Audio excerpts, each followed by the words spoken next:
Hey everybody, this is Darren Van Dam and you're watching Flick Connection, the show that helps you get more out of movies. And today I'm doing something different.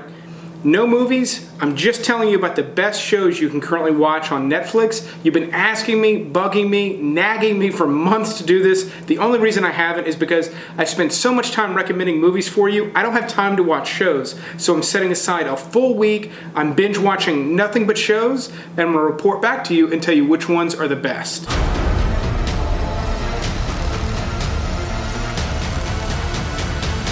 Alright, now my first pick is a series from the UK called The IT Crowd. Now this is a really funny sitcom, and I actually really hate modern sitcoms. I hate the format.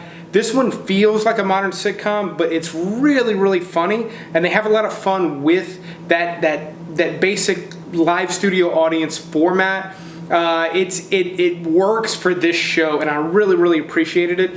The reason I'm recommending it, it's one of the few comedies on this list. I got some gritty stuff like I normally do coming up, but this one's so binge-worthy because it's short, it's sweet, it's satisfying. As soon as you finish one, you're going to want to just let the next one play over and over again. I really, really enjoyed this one.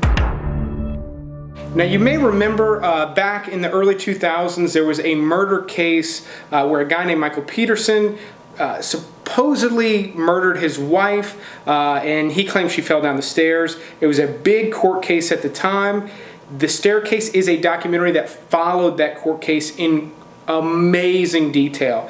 The cameras are there as the lawyers are planning everything out. It's just an incredible look. If you love true crime stuff and you love courtroom dramas, this is an absolute must-watch.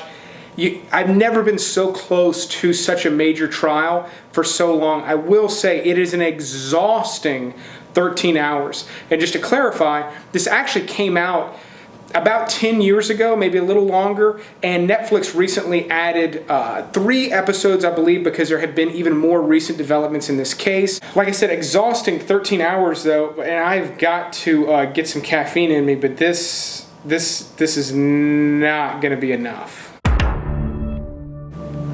Documentary Now is a really great comedy series with fake documentaries. If you love Spinal Tap, you'll love this movie. If you love just documentaries in general, each episode is a spoof of a different real documentary. There's some great ones, like The Thin Blue Line has a really great spoof. It's endless. There's a couple of seasons. I love everything about this show. It's so funny, and the cool thing about it is each episode is so uniquely different in the way it's created because it mirrors an actual documentary. So the style is different, yet it's so true to the original documentary, which makes it just hilarious. So I recommend maybe starting with a couple that are parodies of documentaries you've seen and loved. I'll tell you in the description below what some of my favorite episodes are. Stranger Things is one of the hottest shows on Netflix right now, and for good reason. It's really, really well put together for a throwback type of a thing, like an 80s throwback series. They really could not do this any better. Now, yes, it's got flaws because it's so derivative, but that's what makes it fun. It would not be Stranger Things if it wasn't ripping things off. That is what it is. It's got some of the best sci-fi and horror elements of any series you can currently watch on Netflix, with the exception of one that I'm going to mention a little bit later. And is it just me, or is my hair longer than when I started this? Sherlock is an incredible, incredible iteration of Sherlock Holmes. It stars Benedict Cumberbatch and Martin Freeman.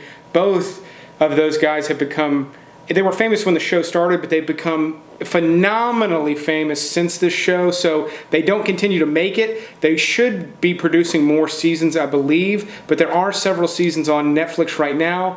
It's from the BBC. It's so well done, and part of the reason it's well done is because each episode is almost like its own movie. It's like a mini Sherlock Holmes movie. Cumberbatch plays home so well with his little idiosyncrasies and weird habits and things.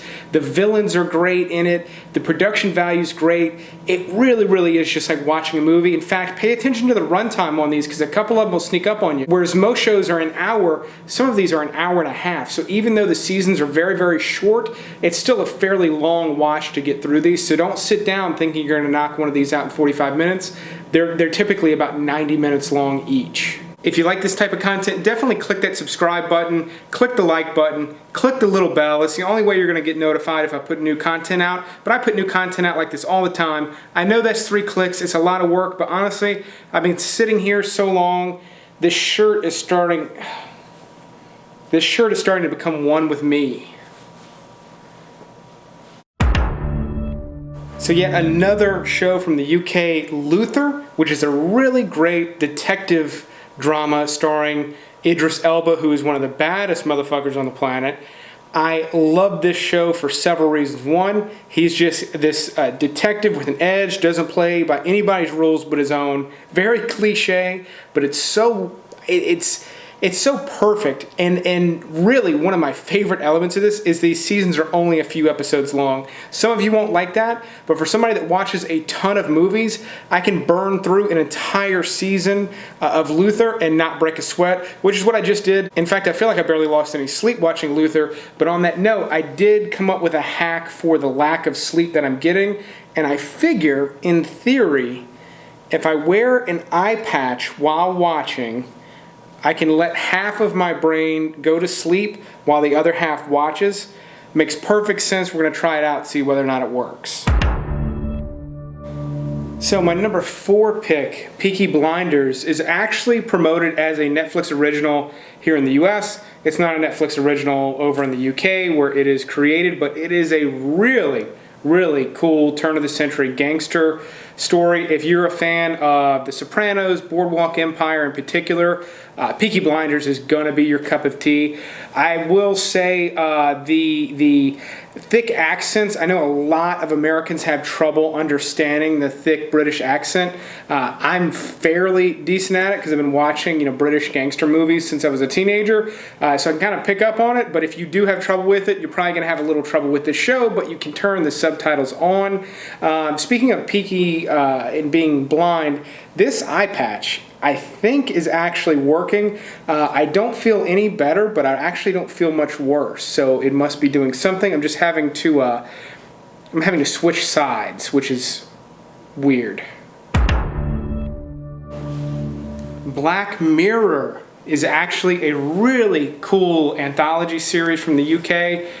Very much like my next pick. My next pick I think is a little bit better, but Black Mirror, man, this show, it's one of the best things going on Netflix right now, which is obviously why I got it on this list. But if you love sci-fi, if you love anthology stuff, this one is hard to beat. Each one's a full hour. Each one is just packed. They're super smart. They're super well done, super well directed. Some of them are just mind-blowing. Some are incredibly dark, and other ones not so much. Some are actually a little bit lighter than you would think after you get sort of into it. But man, when this show decides it wants to get dark, it gets dark.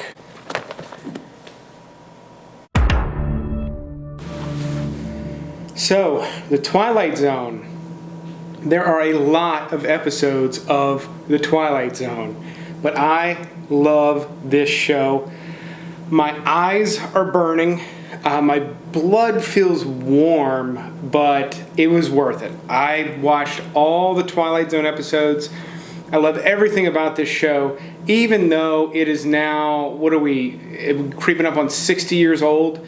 It is still better. I'm telling you, if you've never seen it, it is better than 99% of stuff still produced today.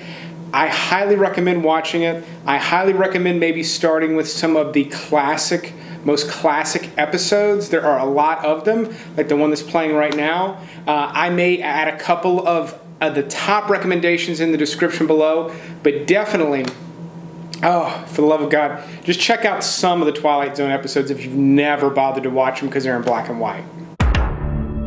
One of my favorite shows for the longest time has been Breaking Bad. It's been a long time since that show has been off the air, and Ozark is a fantastic, fantastic replacement for it. If you've not yet watched it, I cannot recommend it enough.